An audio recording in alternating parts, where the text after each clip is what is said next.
Hola iglesia, damos un aplauso al Señor. Vamos, un grito de júbilo.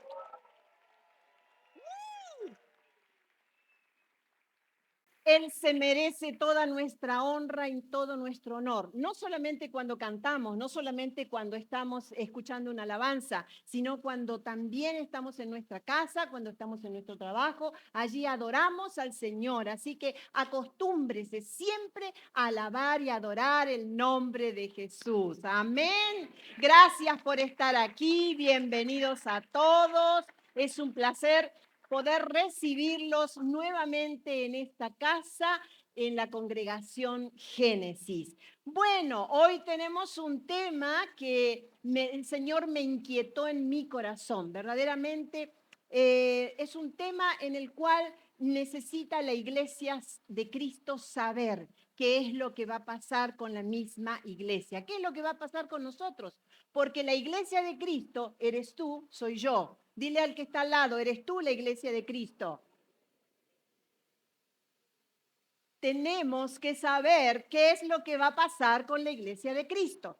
Y todo esto viene a causa de que, como todos ya lo saben, las últimas noticias que hablan de una guerra entre Ucrania y entre Rusia, una guerra entre los palestinos e Israel, nosotros creemos de que hay un cumplimiento de la palabra del Señor. Por eso es necesario, iglesia querida y amada, que usted sepa qué es lo que nosotros estamos esperando, cuál es la esperanza bienaventurada que la iglesia del Señor tiene en su mente. Entonces hoy no va a ser una prédica, digamos así, de que todo le va a ir bien, de que todo de prosperidad, sino que va a ser una prédica para que usted salga con gozo de acá y diga, yo estoy esperando a mi Señor Jesús, Él va a venir a buscarnos. Pero sabe una cosa, es necesario que nosotros entendamos dos principios en los cuales el Señor Dios, nuestro Creador, es el que ha tratado al pueblo de Israel, pero también está tratando con la iglesia de Cristo. Es necesario que sepamos que Dios tiene un plan, un proyecto, un propósito, tanto para el pueblo de Israel como la iglesia de Cristo. Entonces es necesario que sepamos por qué Dios tiene un plan, un proyecto, tiene un propósito para con Israel. ¿Por qué? Porque es el pueblo que Él eligió. ¿Y por qué Dios tuvo que elegir un pueblo?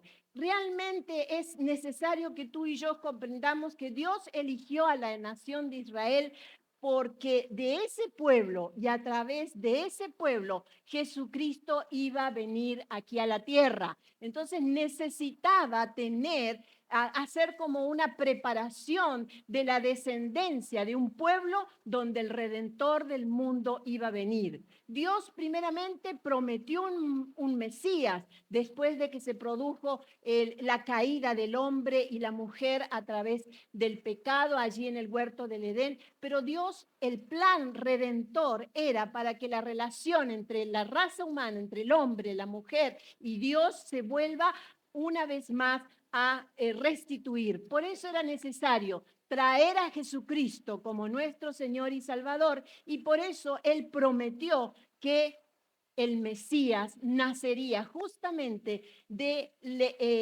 nacería del linaje de Abraham, de Isaac y de Jacob. Eso lo encontramos en Génesis 12, 1, 3. Jesucristo es entonces la razón fundamental por la cual Dios elige un pueblo, que es el pueblo de Israel.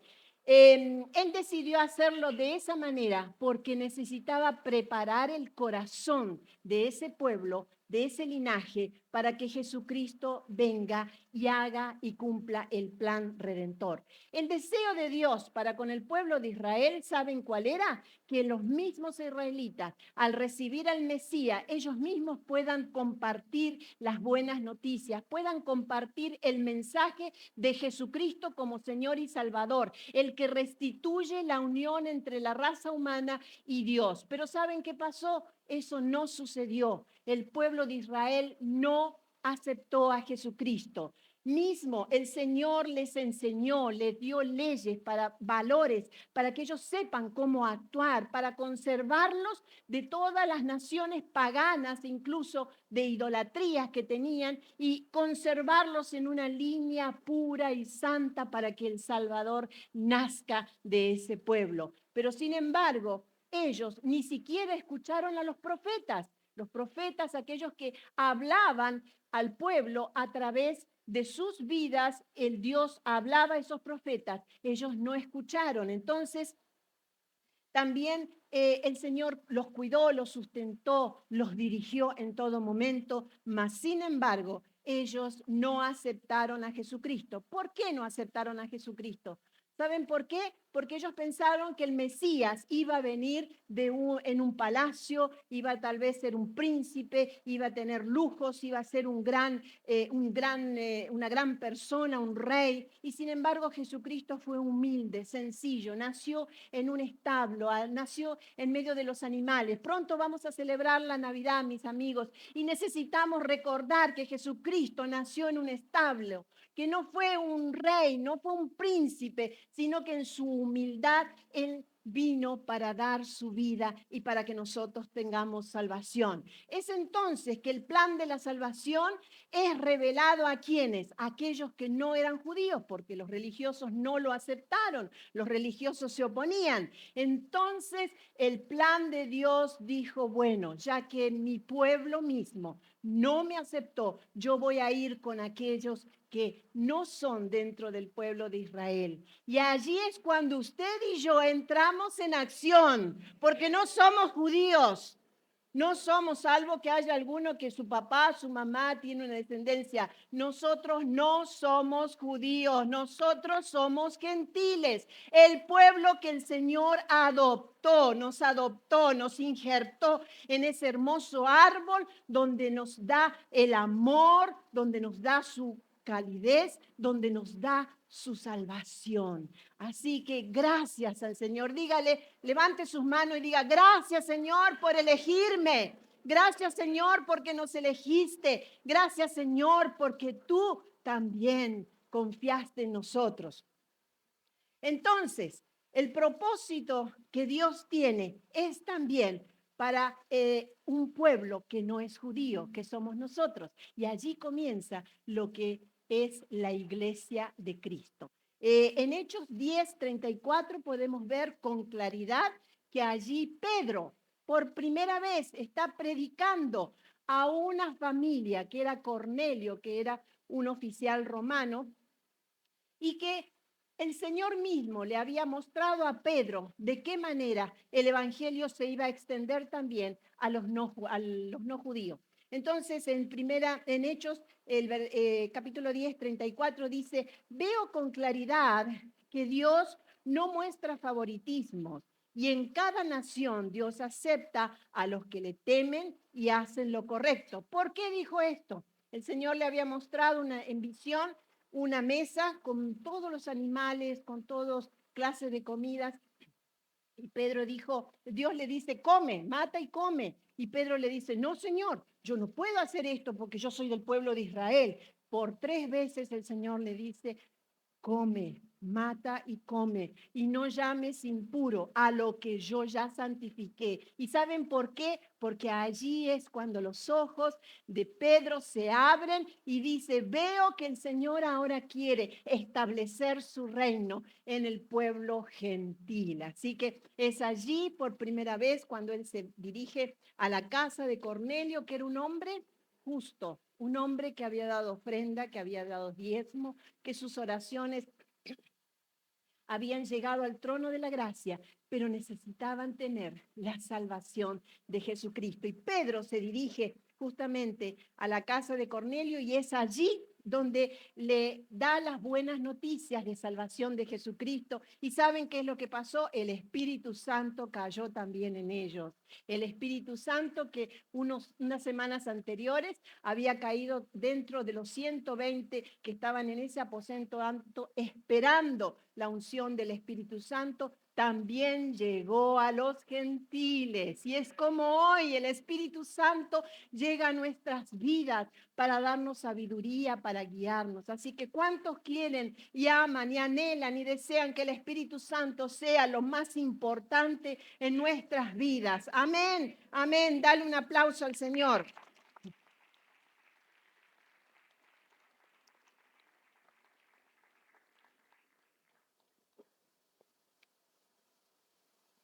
Es entonces cuando nosotros comenzamos, los gentiles, a vivir un periodo que se llama el periodo de la gracia.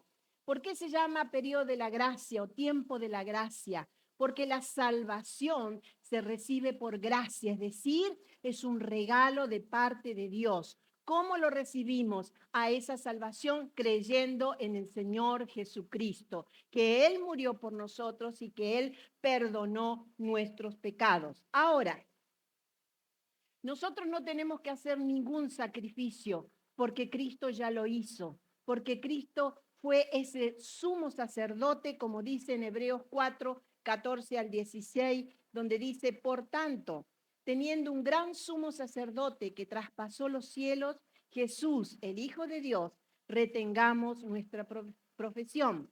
Porque no tenemos un sumo sacerdote que no pueda compadecerse de nuestras debilidades, sino uno que fue tentado en todo según nuestra semejanza, pero sin pecado. Acerquémonos, pues, confiadamente al trono de la gracia para alcanzar misericordia y hallar gracia para el oportuno socorro. Tenemos a Jesucristo en este periodo de la gracia, donde la iglesia de Cristo está actuando, donde la salvación de nuestro amado Señor está en vigencia. Y si tú tal vez no es la primera vez que está en medio nuestro, que no conoces de esa salvación, yo te invito que hoy no te vayas sin aceptar a Jesucristo como ese sumo sacerdote que dio su vida para el perdón de tus pecados. Que el Señor pueda revelarte en esta hora de que solamente a través de Cristo podemos tener esa relación nuevamente con nuestro Dios el Padre. Ahora, Dios determinó un plan, tiene un plan y un propósito para el pueblo de Israel, al cual nosotros como iglesia también estamos atentos. Y no vamos a entrar en un estudio bíblico en cuanto a todo lo que es referente a los últimos tiempos, pero sí hay algo que yo quiero que tú sepas, que cuando salgas de aquí, tú sepas de que hay un evento sumamente importante, que es esa esperanza que todo gentil, toda la iglesia de Cristo debe tener, que es justamente el arrebatamiento de la iglesia. Dígalo, repítalo, arrebatamiento de la iglesia, el rapto del Señor Jesucristo, el momento en que Él va a venir a buscarnos. Es el momento en que Él va a venir a buscarnos. Eso es lo que tiene que estar en nuestro corazón. Señor, tú vienes a buscar a tu iglesia y yo formo parte de la iglesia de Cristo. Te estoy esperando. Hace poco me dijo una hermana, estuve escuchando un predicador que me dio miedo con todo lo de esto que está pasando con Israel y con todas estas cosas. Me dio miedo, me dio pánico. Invité a una persona que no conocía al Señor y dijo, pero esto es un terror lo que va a pasar. Sí, no es fácil lo que va a pasar, pero también tenemos que saber que nosotros tenemos la esperanza de que Jesucristo nos va a venir a buscar, que Jesucristo nos va a librar de la tribulación que aquí este mundo va a sufrir, porque somos sus hijos, porque hemos sido comprados con precio de sangre, y Él nos ama, y Él nos cuida, y Él nos va a levantar, nos va a impedir que nosotros suframos lo que tiene preparado para esta tierra. Esa es la bendita esperanza. Y esto está basado en 1 Tesalonicenses 4, versículo del 13 al 17, que habla de la esperanza de la resurrección. El apóstol Pablo le tiene que escribir a los tesalonicenses para decirle, no se preocupen por sus familiares que han muerto. No tengan temor de que el Señor, si han creído en Jesucristo, hay una esperanza. Y en Tesalonicense, 1 Tesalonicense 4:13 dice, y ahora, amados hermanos, queremos que sepan lo que sucederá con los creyentes que han muerto, para que no se entristezcan como los que no tienen esperanza. Versos 14. Pues ya que creemos que Jesús murió y resucitó, también creemos que cuando Jesús vuelva, Dios traerá junto con él a los creyentes que hayan muerto. Les decimos lo siguiente de parte del Señor.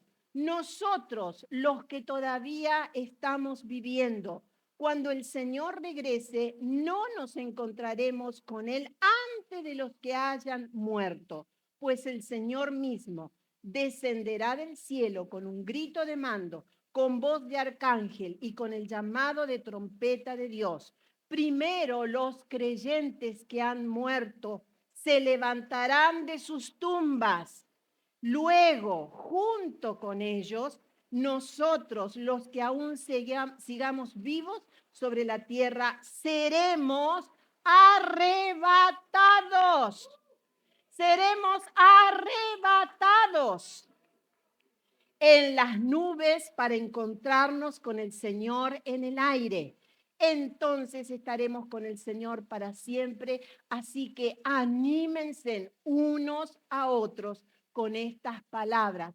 Hay una esperanza de vida. Aquí la palabra me está diciendo, no se preocupen por aquellos que han muerto, porque posiblemente al creer en el Señor ellos ya tienen su salvación. Pero aquellos que aún siguen vivos, porque no sabemos en qué momento el Señor puede decir, venga iglesia, suba para aquí, suba arriba, yo ya los quiero tener conmigo. No sabemos en qué momento, en qué año, en qué fecha. Puede ser de aquí a una hora, puede ser de aquí a un minuto, puede ser de aquí a un año.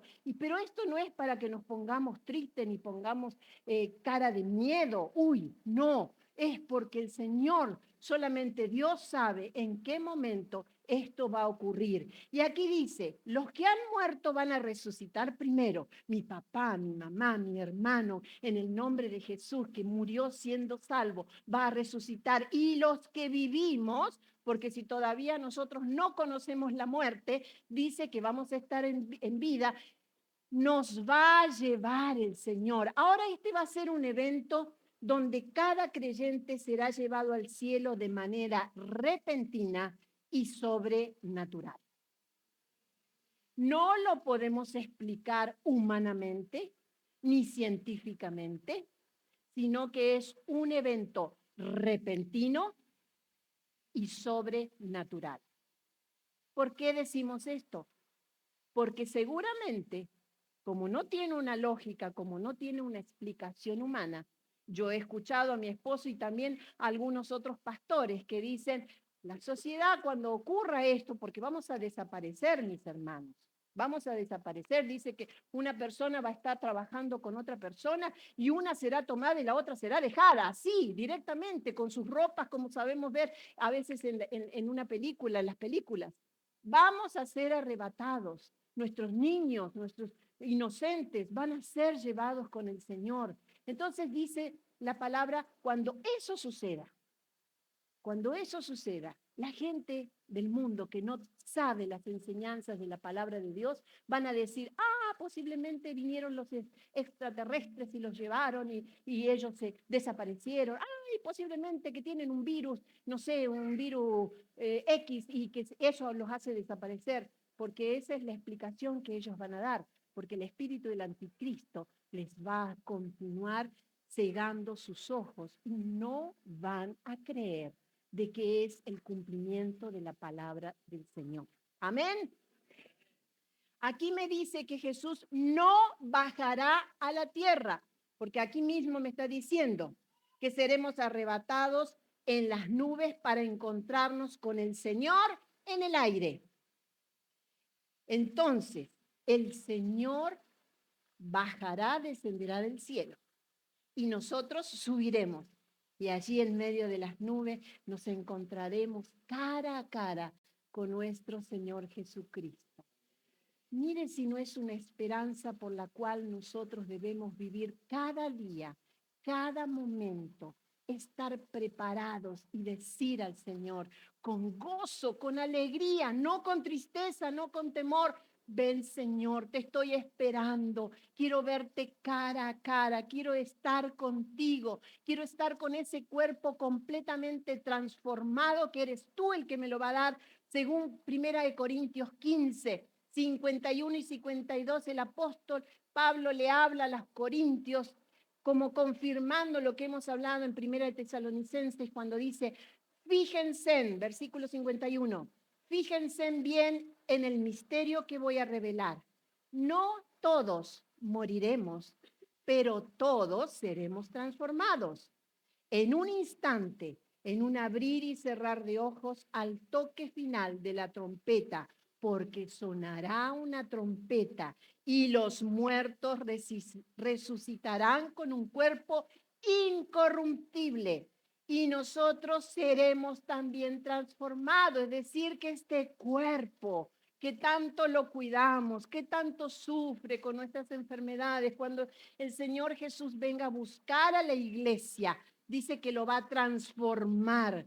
Vamos a tener un cuerpo incorruptible. ¿Y qué pasará con nosotros? Se producirá la boda del Cordero. Mientras acá en la tierra se produce otro plan, donde Dios continúa su plan y su proyecto con el pueblo de Israel y con las naciones. La iglesia de Cristo estará allí en las nubes. Y allí el Señor Jesucristo, yo me imagino, imagínense en un poquito, el Señor Jesucristo presentando a los millones y millones de creyentes que creyeron en Jesucristo, que aceptaron al Señor como su Salvador. Y el Señor Jesús le va a decir, Padre, mira a cada uno de ellos que yo derramé mi sangre por ellos, aquí te los presento. Yo fui el que derramé mi vida y mira, ellos fueron fieles, ellos no se contaminaron con el mundo, ellos no se contaminaron con el espíritu del anticristo que está reinando. Míralo, Señor, aquí te los presento y será la novia, será usted, seré yo, los que vamos a estar juntos con aquellos que estuvieron en el Antiguo Testamento mirando en el futuro la promesa de que Jesucristo iba a venir a salvar al pueblo.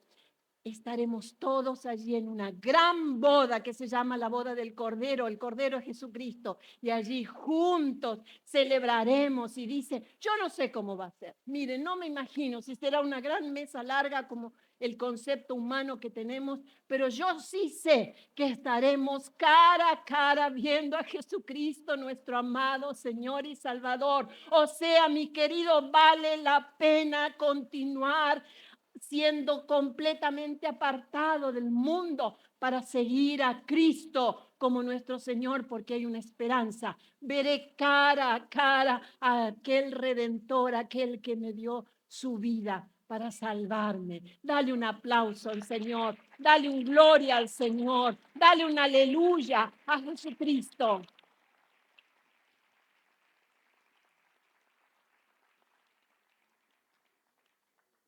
Y usted se preguntará, bueno, nosotros vamos a estar con el Señor.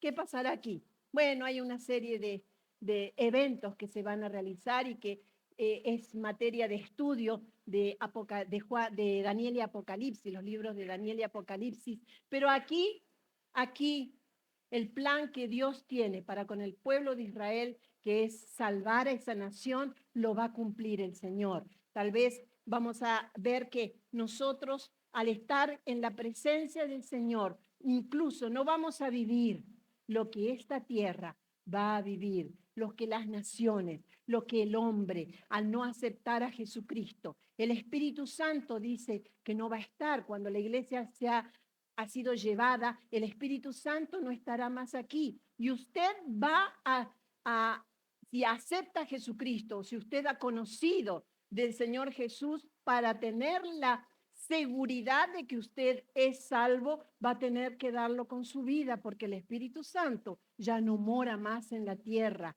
Y hay de aquellos que se queden en ese tiempo. Hay de aquellos porque la tribulación, la gran tribulación será espantoso, porque el espíritu del anticristo se levantará en contra de todos aquellos que amen al Señor o que hayan escuchado alguna vez y que se han dado cuenta de que el Señor vino a buscar a la iglesia de Cristo.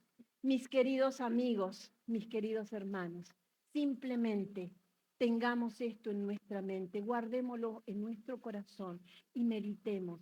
Y cada día debemos nosotros estar preparados, debemos estar constantes, debemos estar alejados del pecado, alejados de lo que nos quiere proponer la sociedad, lo que nos enseña, lo debemos dejar a un lado porque debemos conservar y cuidar nuestra salvación.